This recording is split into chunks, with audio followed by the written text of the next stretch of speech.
오늘 말씀의 제목은 무엇이 중요한가? 무엇이 중요한가라는 제목으로 말씀을 전하겠습니다. 여러분, 오늘 우리가 읽은 성경의 이야기는 돌아온 탕자의 이야기입니다. 이 말씀을 우리는 읽고 또 설교로 듣고 때로는 성극으로 꾸며서 발표도 해보면서 많이 묵상해 왔습니다.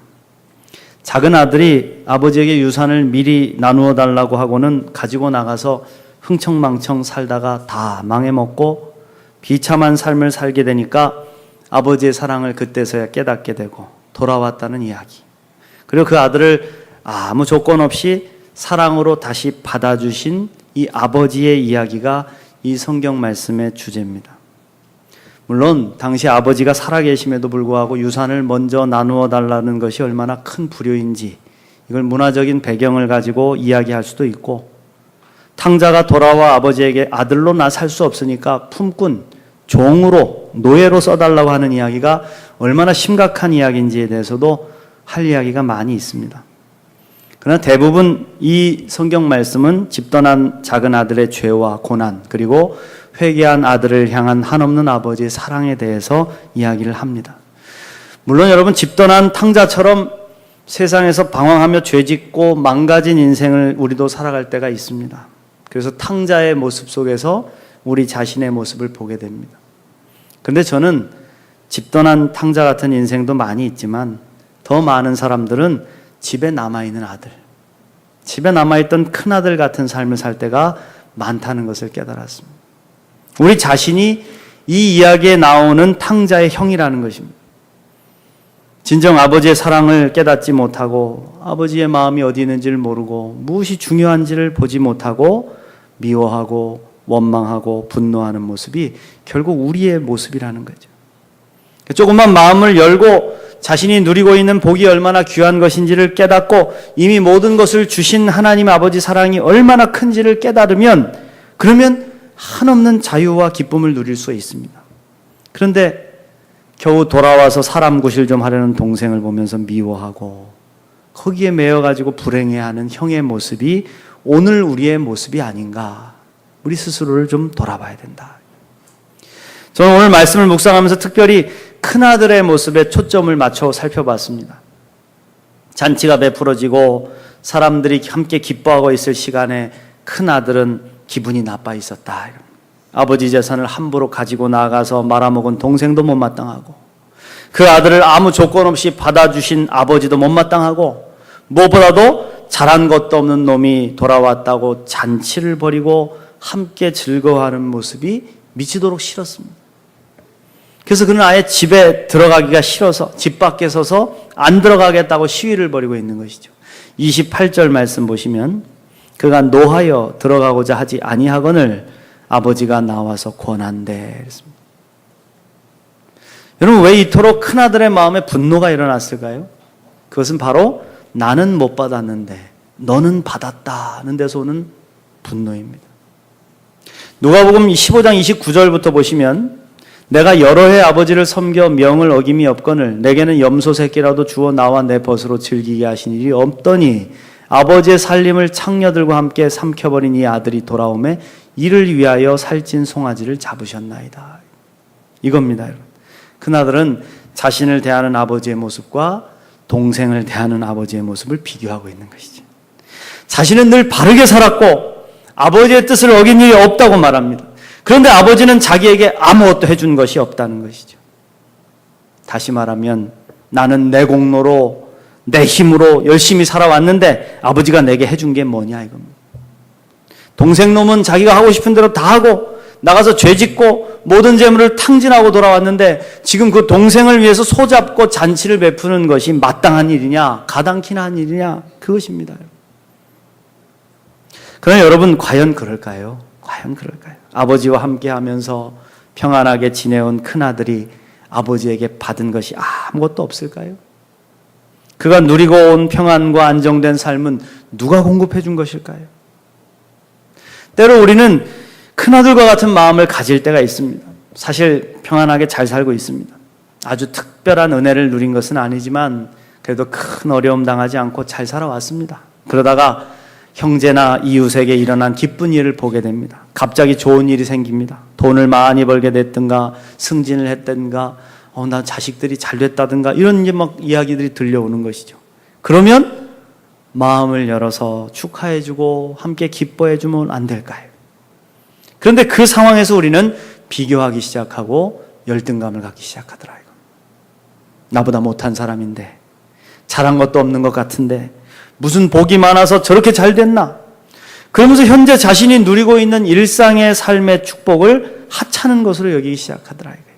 끝내는 아버지가 내게 해준 게 무엇입니까? 이렇게 하나님께 따져 묻는 큰아들과 같은 분노를 일으키게 되는 것이죠.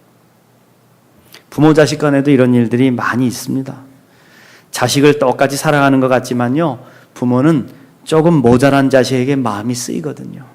자식 가운데 정말 말 잘 듣고 공부도 잘하고 자기가 알아서 척척 잘 살아주는 자식이 있습니다.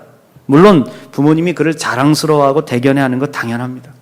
그 자식은 돈을 벌어서 부모님 용돈도 드리고 여행도 보내드리고 그럽니다. 근데 꼭 사고 치는 자식이 있어요. 맨날 사업해서 망해먹고 집안 살림 거들내고 부모님 숨겨놓은 쌈짓돈까지 쏙쏙 빼가는 자식이 있어요. 근데 부모가 그를 버릴 수가 없으니까 어쩌나 하면서 또 힘들어하면 도와주는 거예요. 몰래 도와주는 거지. 곁에서 보고 있는 괜찮은 자식들이 화가 날 법도 한 겁니다. 그러나 그 괜찮은 자식이 그렇게 자라온 것, 평안한 삶을 살아온 것이 누구 덕분이겠습니까? 나는 아무것도 받은 것이 없다. 그런데 쟤는 잘한 것도 없는데 받았다. 그렇게 비교하는 순간에 평안과 축복의 인생이요, 저주와 원망의 인생으로 바뀌게 되는 거예요. 교회에서도 그런 것 같습니다. 정말 성실하게 예배생활, 헌금생활, 봉사생활 잘하는 교우들이 있습니다. 목사가 보기에도 너무 귀한 분들이 있어요. 그분들의 헌신으로 교회가 유지되고 간다고 해도 틀린 말이 아닙니다. 그런데 탕자같이 방황하다가 힘겹게 교회로 돌아온 신자들이 있습니다. 연약합니다. 가난합니다. 그래서 도와줍니다. 신경을 써줍니다. 성실하게 신앙생활을 잘한 분들의 입장에서 보면 목사나 교회가 자신들에게 해주는 것은 별로 없는 것 같습니다. 그런데 늘 받기만 하는 것 같고 교회나 하나님을 위해 봉사도 안 하는 것 같은 사람들은 뭐가 예쁘다고 자꾸 신경 써주는지, 그런 것들을 보면서 비교의식을 갖기 시작하면 신뢰가 흔들리게 되는 거예요. 사실은 하나님께서 다 알고 계시고 그 헌신에 대해 다 기억하고 계시고 갚아주시는데 그것들을 다 잊어버리게 되는 것이죠. 이처럼 이런 비교의식은 우리의 삶을 황폐하게 만듭니다. 다른 사람과 자꾸만 자기를 비교하니까 내가 가지고 있는 소중한 것을 무가치하게 만들어버리는 것이죠. 우리는 이 비교하는 마음을 내려놓아야 된다. 사실 많은 사람들이 큰 것을 비교하기보다는 아주 작고 사소한 것을 비교하다가 낙심할 때가 많아요. 저도 그럴 때 많습니다. 가끔 아내와 외식을 해요. 같이 길을 걷고 손을 잡고 노래를 부르면서 그러다가 이 집에 한번 들어가 볼까. 한 번은 국수집에 들어갔어요. 들어갔는데 이상하게 밥이 먹고 싶은 겁니다. 국수집에 들어가서 국수를 먹어야지. 그럴 때 있잖아요. 갑자기 밥 생각이 나서. 그래서 낙지덮밥을 딱 시켜 먹었는데 이게 얼마나 달고 맛이 없는지 막 후회가 찾아오는 거예요. 한 입 떠먹자마자 옆에 앉아가지고 후룩 쩝쩝 먹고 있는 사람들 보니까 이 국수가 얼마나 맛있어 보이는지, 저도 모르게 속으로 이 국수집에 와서 국수를 시켰어야지, 이 밥을 시켜 먹으니 이렇게 맛이 없지, 이놈의 집은 뭐 이런 솜씨로 장사를 하고 있냐 막 이러면서 막 속으로 원망을 하니까 갑자기 억울해요. 6,000원짜리 그 낙지덮밥을 먹는 게 너무 억울해. 분노가, 돈도 아깝고 내 몸도 아픈 것 같고, 그 순간에 제 마음속에 그런 생각이 찾아오더라고요. 하나님이 주신 음식을 감사함으로 맛있게 먹어야지, 이 비교하고 먹으려니까 이게 맛이 없고 감사도 사라지는구나. 하나님 잘못했습니다. 사실 우리는 너무 작고 사소한 것을 비교하며 화를 낼 때가 많습니다. 그러나 여러분 기억하십시오. 하나님 아버지는 우리 모두를 차별 없이 사랑하신다는 거예요. 믿습니까? 너무 사랑하셔서 하나밖에 없는 외아들 예수 그리스도의 목숨을 주고 바꾸실 만큼 사랑하신다 이거예요. 이 사랑에 무슨 차별이 있습니까? 부자는 이 사랑을 더 많이 받은 것이고 가난한 자는 이 사랑을 적게 받은 것입니까? 아닙니다. 예수 그리스도의 피값은 동일하게 귀하다. 우리의 목숨을 살리시기 위해서 자신의 목숨을 아낌없이 버리실 만큼 우리를 사랑하신다. 그 사랑을 기억하면서 우리가 가지고 있는 이 열등감을 이겨야 된다. 여러분, 자꾸만 마음에 비교하는 마음이 찾아올 때 이렇게 기도하세요. 하나님이 나를 사랑하심을 믿습니다. 그리고 당신도 사랑하심을 믿습니다. 당신에게 일어난 좋은 일들로 인해서 하나님께 영광을 돌립니다. 당신이 더 잘 되기를 축복합니다. 할렐루야. 그럼 여러분, 비교하고 열등감에 빠지는 것보다 더 큰 사람이 돼 있잖아요. 더 큰 사람이 돼서 오히려 축복하고 있잖아요. 비교하는 마음, 열등의식을 도리어 축복의 마음으로 바꿀 수 있는 담대한 그리스도인들이 되시기를 주님으로 축원합니다.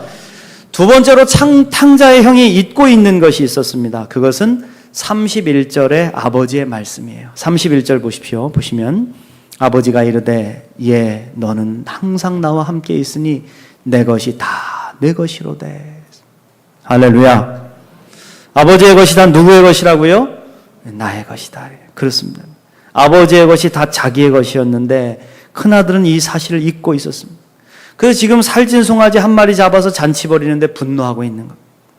자신이 누구인지를 알지 못하면 사소한 것에 목숨을 걸게 돼요. 그리고 열등감에 사로잡힙니다. 그러나 자기가 누구인지를 알고 하나님께서 베풀어 주신 은혜를 기억하는 사람은 감사할 수가 있는 거예요. 이 열등감을 극복하게 되는 겁니다. 우리는 영적인 건망증을 이겨내야 됩니다. 깜빡깜빡하잖아요. 자꾸 잊어버리는 이 건망증을 극복하지 못하면 잘못하면 치매에 이어질 수가 있고 영원히 기억을 되찾지 못할 수도 있기 때문입니다. 우리에게 주신 하나님의 은혜가 얼마나 크고 놀랍습니까? 지금까지 살아오면서 받은 은혜가 얼마나 많습니까? 그런데 그 은혜를 자꾸 잊어버릴 때가 있어요.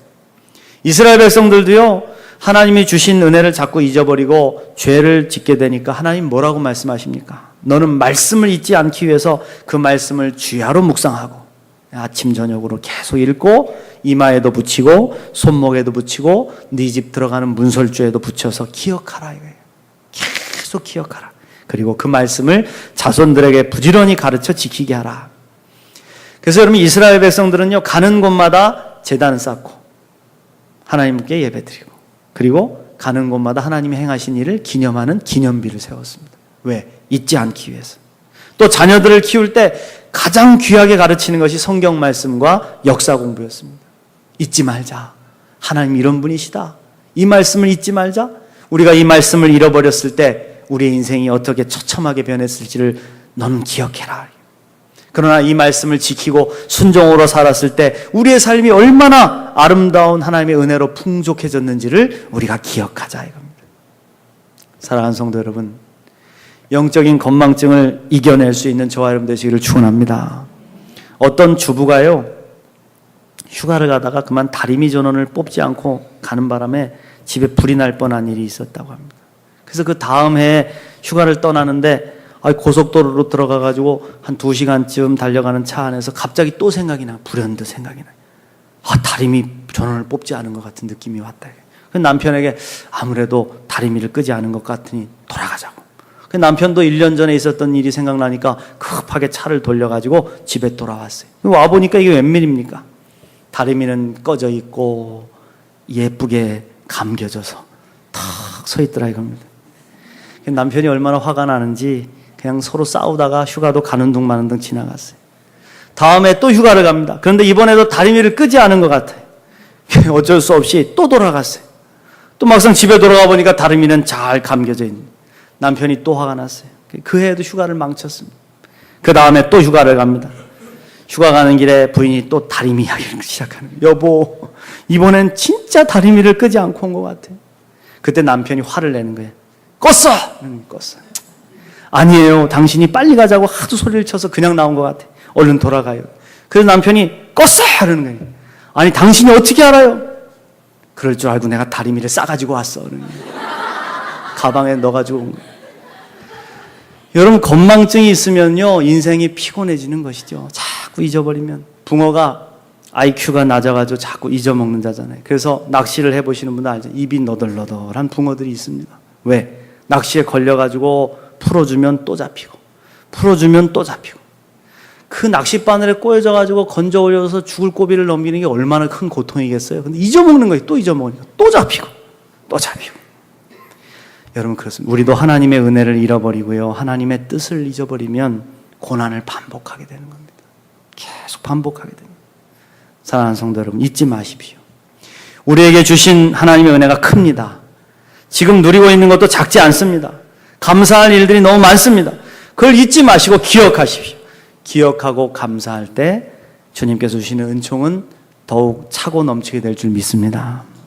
마지막으로 탕자의 형은요, 아버지의 마음을 몰랐습니다. 한마디로 무엇이 중요한지를 깨닫지를 못했다. 아까 제목을 말했더니 벌써 막 웃는데, 요새 무엇이 중요한디 뭐 이런 말 하는 게 있어요. 그 핵심을 모르고 일하면 헛수고하게 되고 큰 실수를 하게 되는 것이죠. 군대에 가보면은 삽질을 많이 합니다. 뭐 파라 그래, 뭐 무조건 파라 그랬다가 여기가 아닌가벼, 저쪽을 다시 파라면 또 팝니다. 그러니까 뭐가 중요한지 목표를 모르고 파면 계속 헛고생을 하는 것이죠. 사도 바울이 그랬습니다. 그는 예수 믿는 사람들을 잡아서 핍박하고 죽이는 것이 하나님의 뜻이라고 믿었습니다. 그래서 죄를 많이 졌습니다. 그러다가 예수님 만나고 자신이 얼마나 큰 죄인이요, 하나님의 뜻을 가리고 살아왔는지를 깨닫게 됩니다. 무엇이 중요한지를 모르고 행하는 열심은요, 하나님의 영광을 가릴 수가 있는 것입니다. 큰아들은 아버지의 사랑을 몰랐고요, 아버지의 참된 관심이 무엇인지를 깨닫지 못했습니다. 자식이 부모의 마음을 헤아리는 것만으로도 큰 효도라 그러잖아요. 그래서 부모가 자식에게 가장 고마워할 때는 부모의 마음을 헤아려 줄 때다. 어릴 때는 부모의 마음을 몰라가지고 속도 많이 썩여드려요. 그러나 커가면서 철이 나면 부모의 마음을 깨닫게 되죠. 왜냐하면 자기도 부모가 되기 때문에. 돼보니까 알겠다는 거예요. 오늘 말씀 32절을 보십시오. 이 내 동생은 죽었다가 살아났으며 내가 잃었다가 얻었기로 우리가 즐거워하고 기뻐하는 것이 마땅하다 아니라. 할렐루야. 오늘 아버지의 관심이 무엇이었습니까?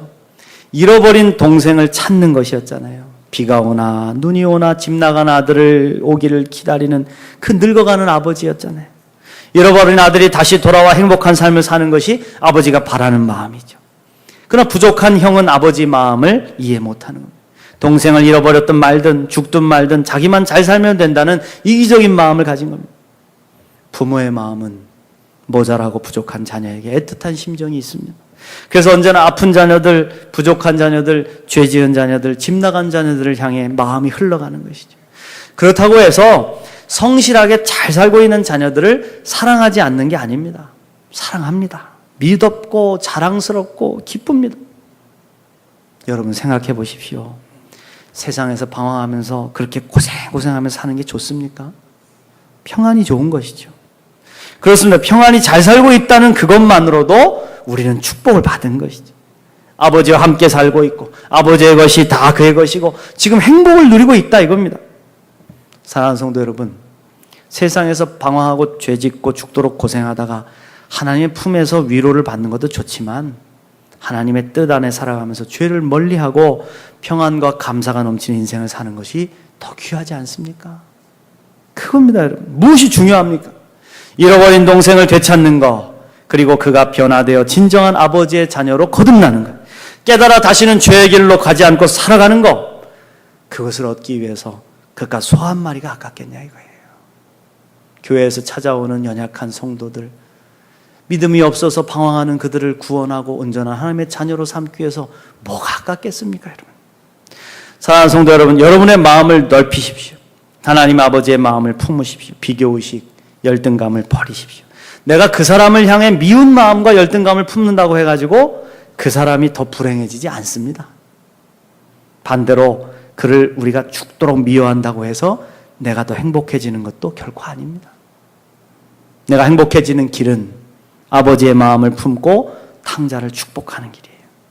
끌어안아 보는 겁니다. 동생을 꼭 끌어안고 함께 눈물을 흘려보는 것이죠. 잘 왔다 동생아, 보고 싶었다, 고생 많았지. 아버지와 함께 아파하고 아버지와 함께 기뻐하고 아버지와 함께 축복하는 것입니다. 할렐루야. 사랑하는 성도 여러분, 우리는 훗날 모두 다 하나님 앞에 서게 될 날이 올 겁니다. 그때 우리가 베푼 사랑과 용서가 결국 우리 자신을 용서하고 구원하는 은총으로 되돌아오게 될 거예요. 하나님 그렇게 말씀하실 겁니다. 내가 내게 베푼 용서와 사랑으로 네 이웃을 용서하고 사랑하며 살아왔구나. 내 아들아 대견하다. 내 딸아 사랑한다. 할렐루야. 이 음성을 듣는 하나님의 거룩한 자녀들, 영적인 장자들이 다 되시기를 주의 이름으로 축원합니다.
soul so weary, when troubles come and my heart burdened be, then I am still and wait here in the silence until you come and sit a while with me.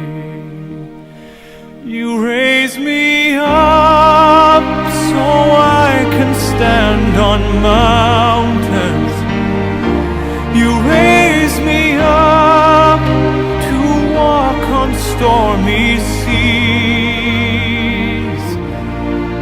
I am strong when I am on your shoulders. You raise me up to more than I can be.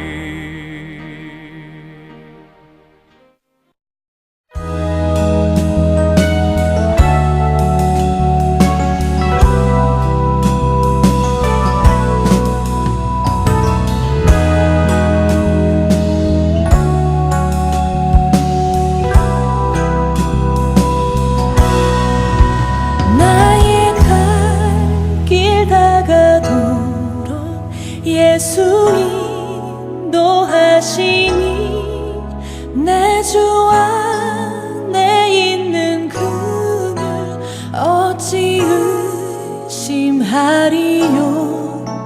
믿음으로 사는 자는 하늘 위로 받겠네.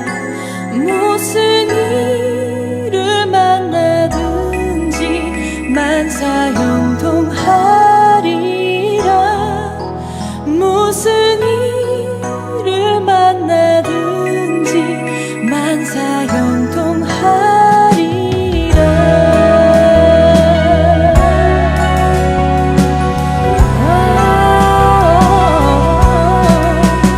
나의 갈 길 다가도록 예수 인도하시니 어려운 일 당한 때도 족한 은혜 주시네. 나는 심히 고단한